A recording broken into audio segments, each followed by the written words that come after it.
Hello there, welcome to Eye on Africa, bringing you the top stories on the continent, the headlines. Expanding its insurgency, Boko Haram attacks a town in Niger for the first time. The assault marks the group's second attack on a neighbouring country in as many days.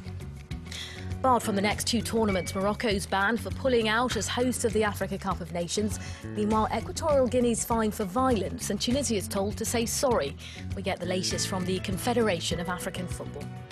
And in Algeria, rarely seen snow is attracting visitors, as well as calls for the country to develop its tourism industry. We bring you a report from the Shria Mountains.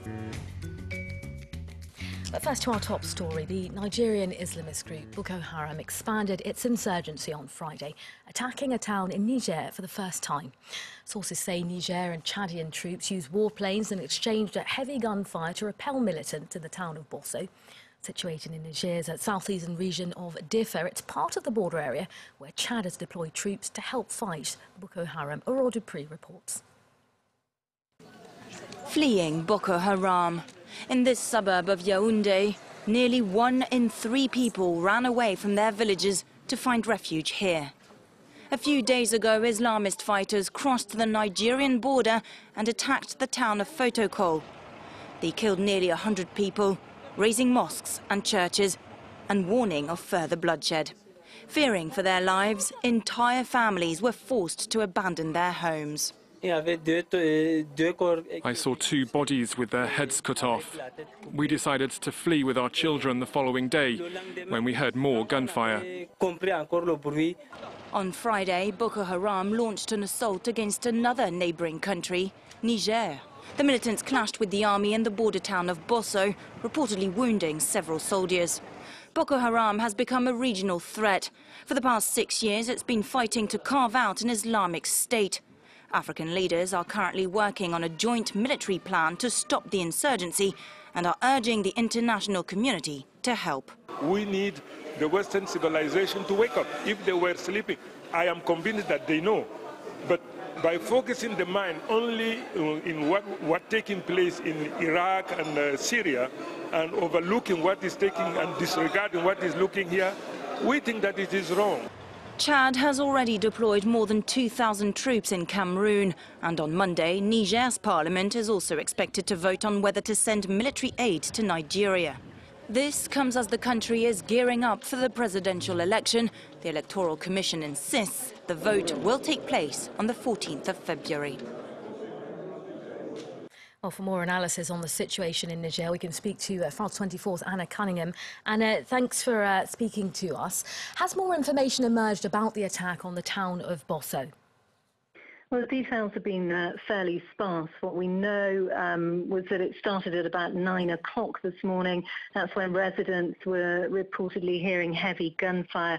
And then the details that came through said that the fighting went on for several hours and did leave a number of people dead. We understand that the situation calmed down this afternoon, but it hasn't really been made clear whether it was just troops from Niger who battled Boko Haram in this particular town, or if there was some involvement from troops across the border in Nigeria, or indeed Chadian forces. We do know that Chadian soldiers had been grouping in the area, but it's unclear whether they'd actually been involved in this fight. But I think certainly what it does mark is another expansion of violence by Boko Haram across yet another border with Nigeria.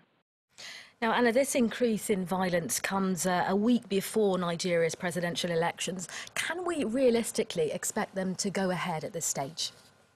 Well, this is the big question. I mean, people have been asking this for some time. There has been a lot of talk about the possibility of delaying these elections, but they are cutting it quite fine with just a week now to go. And the big problem has been about distribution of voter cards and also concerns about the ongoing violence in the northeast. It's actually the first time that Nigeria has decided to use biometric data cards. And if you look at the numbers they've been trying to distribute. I mean, Nigeria has a population of 170 million. We've been told that 68.8 million of those are registered to vote. But the big problem has been getting voter cards to people in the northeast, the tens of thousands of Nigerians who are currently on the move, displaced because of the Boko Haram fighting. And they're moving all over the place. We know that there's been a lot of people going across the border into Niger and Chad and Cameroon. And it's very difficult to get those photo cards to people. Now, INEC, the Independent National Electoral Commission, have been pretty steadfast on this up to this point, saying that these elections will go ahead. There was a 7-hour meeting held by President Goodluck Jonathan yesterday, but we will hear more tomorrow when INEC hold a press conference. OK, Anna Cunningham speaking to us from Nigeria. Thank you. To Nigeria now, where extremely cold weather has hit the north of the country over the last 10 days. The next report shows the Shria Mountains, situated at 70 kilometres from the capital, Algiers. There, rare snowfalls attracting visitors, as well as calls for Algeria to develop its tourism industry. An unusual sight in Algeria. Snow fell heavily on the Shria Mountains south of Algiers, attracting locals and foreign tourists. It's the first time I come here. I really like it. It's beautiful.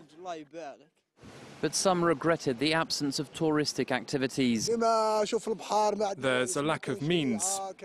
We have many interesting sights, mountains, the coast, but the authorities need to do more to attract foreigners. It's the first time I'm in Algeria. It's beautiful, but it's a bit isolated. That's the problem. The authorities need to invest more. This Franco-Algerian tourist said he felt safe in this previously troubled region. Security in Shreya and elsewhere has improved. There's no risk of kidnapping. In the 1990s it was dangerous, but now it's okay. The authorities said the snow had fallen so heavily that several roads in the north of the country had even been cut off. The Confederation of African Football has banned Morocco from the next 2 African Cup of Nations tournaments as punishment for pulling out as host due to fears over Ebola. Well, the CAF also fined Morocco $1 million plus €8 million in damages. Meanwhile, replacement host Equatorial Guinea were fined $100,000 for violence in the semi-finals against Ghana on Thursday. Well, despite disturbances blamed on Equatorial Guinea fans, the country's third-place playoff against DR Congo will go ahead on Saturday. Well, for more, the CAF's media director, Junior Binyam, joins me from Malabo. Junior, good evening to you. The CAF has showed today it means business with tough sanctions against Morocco. Is this a deterrent to stop future hosts from pulling out?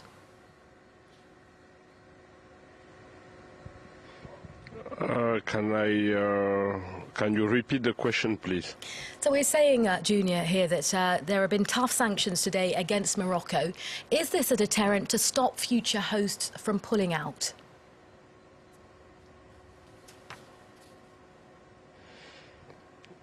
I'm not sure I'm getting you properly, but you know the sanction against Morocco was expected, and that sanction has been taken according to regulation.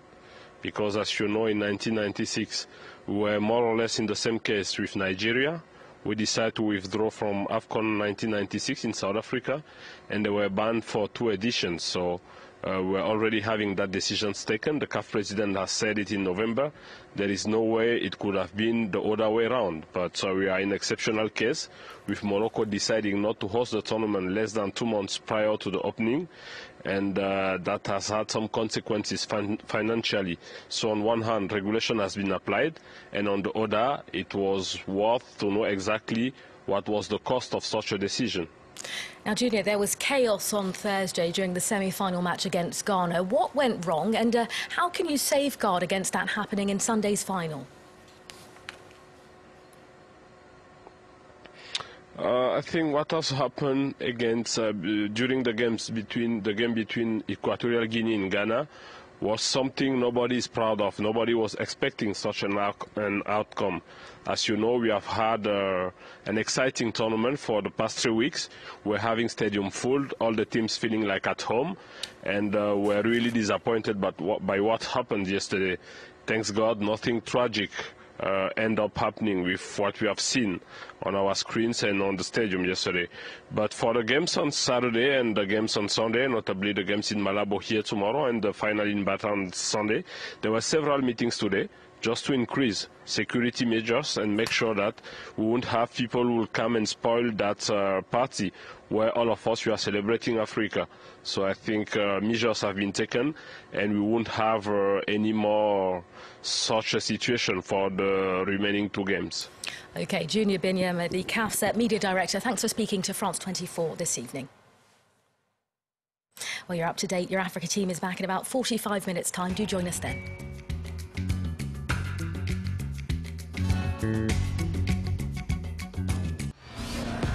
What do you want from your news website?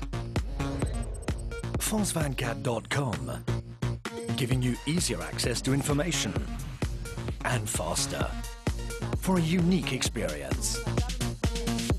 France24.com, the international news website.